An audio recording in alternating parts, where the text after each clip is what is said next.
Hi there, it's Ryan G. Wright with DoHardMoney.com. And a question I get asked is, how do I start investing in real estate in my 20s? And this is a fantastic question because there's this whole principle of compound. Compound interest, Albert Einstein said, was the eighth wonder of the world. And the reason is because time makes such a difference. Time can turn a bad deal into a great deal. I'll give you an example. I bought a property just over here, not too far from where my office is, and I paid somewhere around the range of $80,000 for it. And I bought it about 10 years ago, maybe it might have been 15 years ago. I can't remember the exact details on it, but I'm working on a refinance for that property right now. And that property is worth about $375,000, maybe $350,000. But think of this, I bought the property for $80,000. I've had somebody living in the property. I've had a couple of different tenants. We do long-term tenants, but that's a whole other story. And that guy, the tenants have been paying down, they've been paying rent, they've been paying down my mortgage. And so every single day, my how much I owe on that property gets less and less.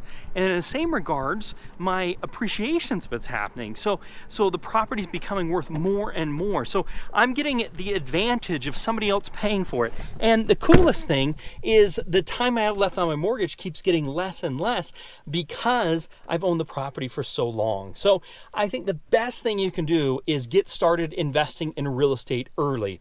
My dad started investing in real estate. My grandpa invested in real estate, and the thing that they would say is they aren't making any more dirt. Basically what that means is there isn't any more land. It's a supply and demand issue, and when the land's gone, and that just keeps prices going up and up and up. So getting started in real estate investing in your 20s, I think, is a must. So the question just really is, how do I start doing that? I bought my first house when I was 21 years old.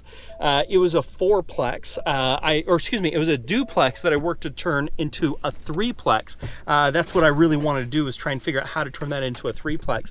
And so I did that. I made a ton of mistakes. So when I did this, I thought I had to become a real estate agent to do well in real estate investing, and turns out that's not the case. It doesn't necessarily hurt you, but it doesn't necessarily help you or fast track you like a lot of people think that it really does. I hired another agent that actually did helped me with the property. I found the property, but he went after it. And that's one of the things that I learned really early on is, if you want to be successful in real estate investing, you got to go find your own deals. Nobody's going to find those deals for you.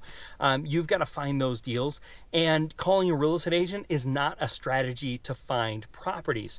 But if you can buy properties, and one of the things that a lot of younger investors are worried about is, hey, what happens here if values go down? Like, we're at the height of the market, things are really high. And I think the best thing that we could talk about here is what's called dollar cost averaging.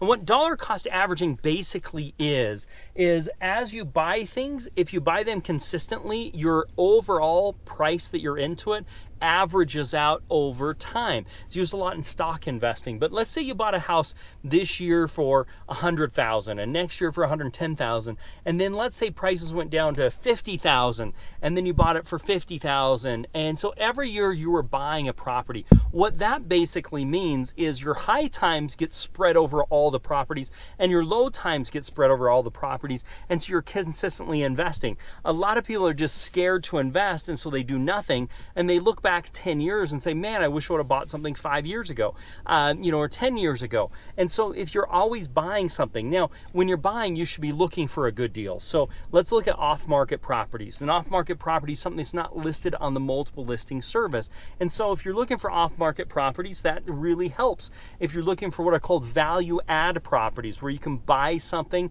that you can add value to it to increase the value of it, that's also really good. And the other thing is just trying to get a deal. So if you're working on those three things, especially in your 20s, as you're trying to find and get into real estate investing, the whole key to this is getting started early. And I'll tell you right now, it also has this compounding effect over time. So it takes time to learn. It takes time to know what's going on. It takes time for all of those types of things. So you just have to be prepared to know that it's going to take time. This is Ryan G. Wright. I hope that you've enjoyed this. Check us out over at DoHardMoney.com.